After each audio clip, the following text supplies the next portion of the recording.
This is All India Radio.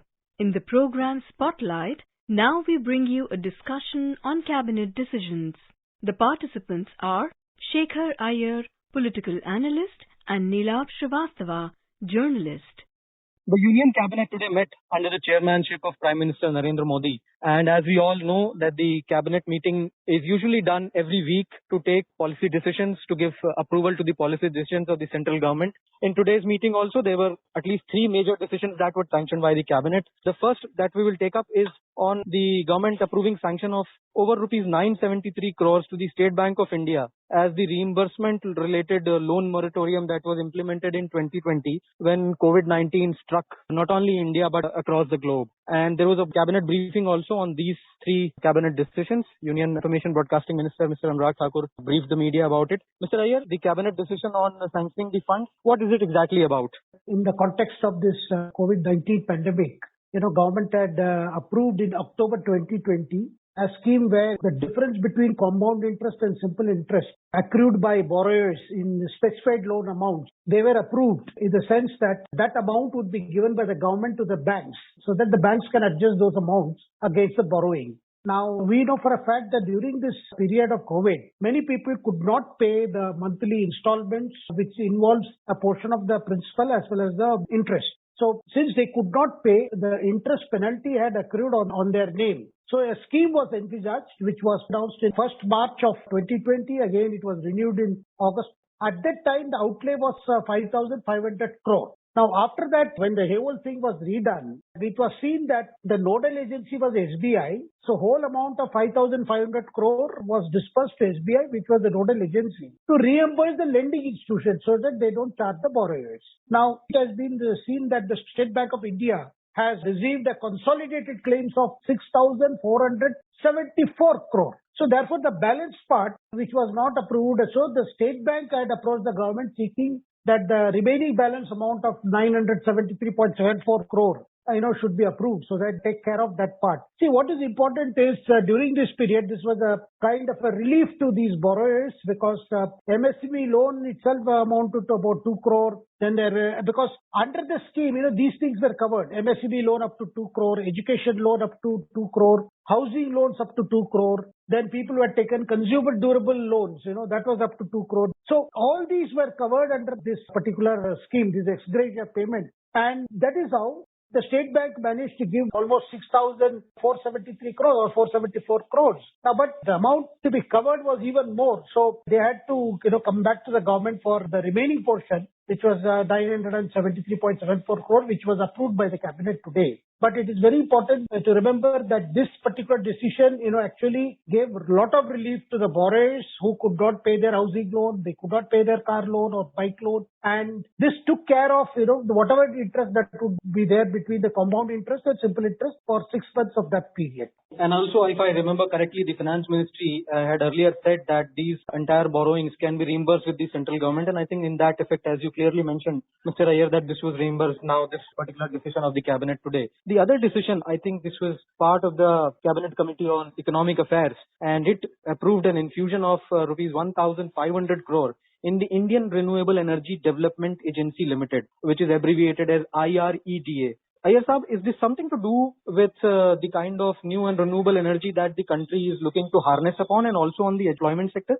Definitely, this equity infusion will help in employment generation of up to what is being looked at is up to say more than 10,000 jobs a year. And more importantly, by promoting renewable energy as an alternative, the carbon dioxide equivalent emission reduction will be approximately 7.49 million tons of carbon dioxide per year, which is a very significant, given our commitment at the climate conference to reduce the greenhouse gases emission. So I think this is a very important decision. And because this IREDA, that is the Indian Renewable Energy Development Agency, was started as a mini Ratna company of one category. And though it was under the administrative control of the Ministry of Renewable Energy Resources, was set up in 1987. It was meant to be a specialized non-banking financial agency. Now, with the last 34 years, IREDA has been encouraging several techno-commercial expertise and have been playing a catalytic role. So, with the push for electric cars, renewable energy sources like solar energy, wind energy and other things which Prime Minister Modi has been pushing. This amount is actually to give it little more thrust. That is because the equity infusion will be to the equivalent of 1,500 crore. So this will enable to promote more projects, to push for more programs, and to popularize these renewable energy resources.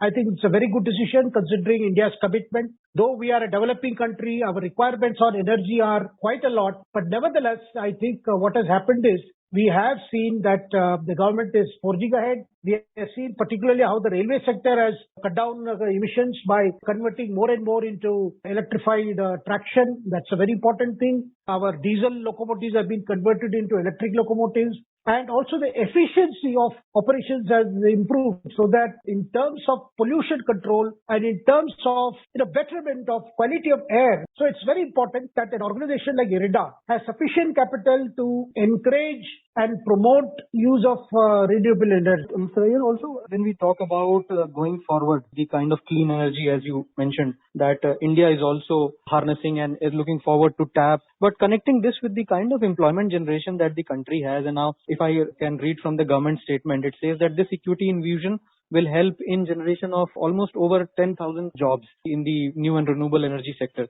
Mr. Iyer, I think the clean energy, the kind of different aspects, as you mentioned about the railways cutting down on the CO2 emissions, I think this is the way forward for India.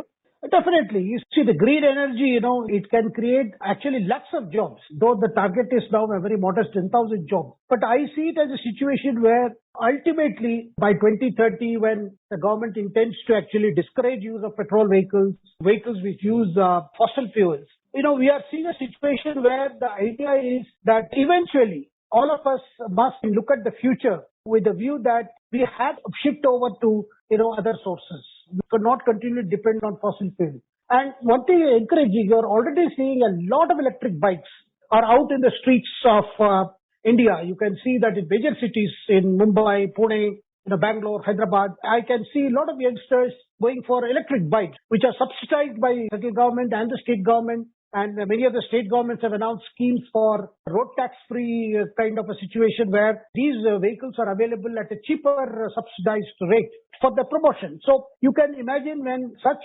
developments are happening, it is very clear that renewable energy is going to be the way forward. I mean, there is no doubt about it because what we are going to see is there is going to be more advanced photovoltaic batteries and a lot of things are going to happen in this area. Because the whole world is targeting to limit the global average temperature rise to 1.5 degrees Celsius with over 100 countries recently, they made a net zero pledge at this COP26 UN climate change conference in Glasgow. So obviously, if this commitment has to be made, the focus shifts on how do we tackle this problem of greenhouse gas? Today, 70% of the emissions are done by the energy sector. So that is why I think if we want to check global warming, I think the future is renewable energy, but the renewable energy requires a lot of investment because you need electric batteries that can last longer, that can be charged fast. Also, you need to look at way, as the Prime Minister recently announced about the development of green hydrogen, bioenergy, hydropower, wind energy. These are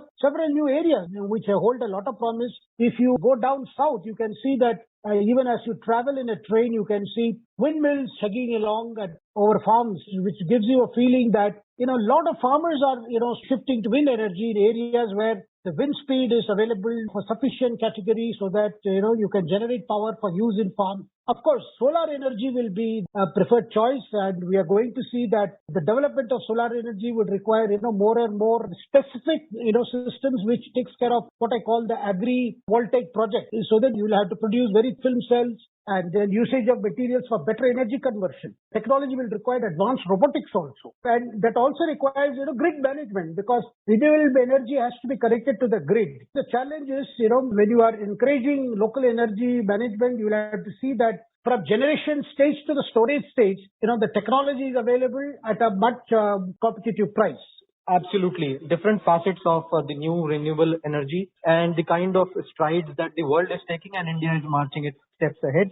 Third decision of the cabinet today was on the approval of the extension of the tenure of the National Commission for Safai Karamcharis. Now, if I read from the government statement that was issued, that this National Commission for Safai Karamcharis, NCSK, extension of 3 years beyond this fiscal, that the financial year that is ending on 31st March 2022. The ramifications of this extension is something to do with the Safai Karamcharis, the workforce that works in the cleanliness domain of the country, and also aspects of manual scavenging. So, Mr. Iyer, please tell us about what this decision is about. So this commission, National Commission for Safai Karamcharis, NCSK as they say, it has got a fresh lease of life for 3 years beyond the March of this year. Now, what is important, this commission's task has been to identify, manual scavengers. In the last survey that was undertaken, as of December 31st, the number of manual scavengers was put at 58,000. But there is a feeling that perhaps the number could be more because the practice of manual scavenging has continued, despite the fact that, there are laws against it. But in many towns and cities,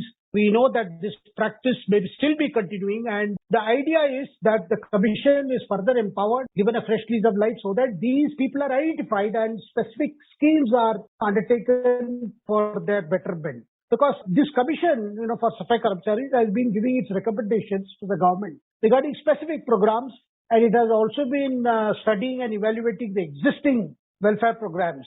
So under the provisions of this Prohibition of Employment as Manual Scavengers and the Rehabilitation Act of 2013, this National Commission for Safai Karamcharis has been assigned the task to, monitor the implementation of the Act and also tender advice regarding this both to the center and the states. Now, I think what has happened is, though the government has taken many steps for the upliftment of Safai Karamcharis, but the deprivation suffered by them in socio-economic and education is far from being eliminated. And there are sporadic instances, and we know that. And also, this cleaning of sewer and septic tanks, it continues to be an area which is receiving the concern of the government.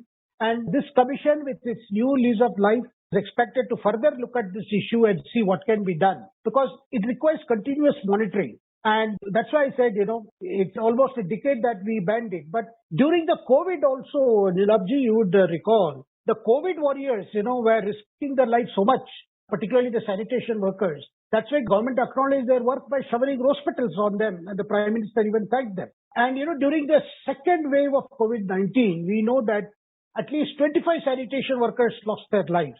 So therefore, we'll have to see that, how this problem is tackled, and those, unfortunately, who are involved in this are somehow identified and they are provided rehabilitation. Now, interestingly, Dilabji, I would like to draw your attention, like Indian Railways, which is the largest user of dry toilets in India. And as of their record, Indian Railways has about 296,000 dry toilets which require manual cleaning. So, there is a pressure to see that, this problem is tackled, because Railways has been saying that they have installed almost 260,000, bio-vacuum toilets in the long-distance trains. And this is helping the Railways also save money, I'm told, to the tune of 400 crores. So this is the one way in a government enterprise, they are tackling manual scavenging and sending a positive message that, if there is a will, there is a way. And what is necessary is, I think, where all the corporations, municipal corporations, should also go for more eco-friendly toilets, because there are different types of these bio toilets are available, eco-friendly toilets are available, where you save water also, and you deal with the issue of scavenging without involvement of manual gain. We hope that all these decisions, especially the decision that we talked about last of the Safai Karamcharis and issues about manual scavenging, are addressed. Thank you so much for sharing your thoughts, Mr. Iyer. Thank you, Nilabji. You were listening to a discussion on cabinet decisions. The participants were Shekhar Iyer, political analyst, and Neelaksh Srivastava, journalist. This program was produced and presented by the News Services Division of All India Radio. You can listen to it on our mobile app News on AIR. This program is also available on our YouTube channel News on AIR Official. You may email your opinion about this program at airnsttalks@gmail.com.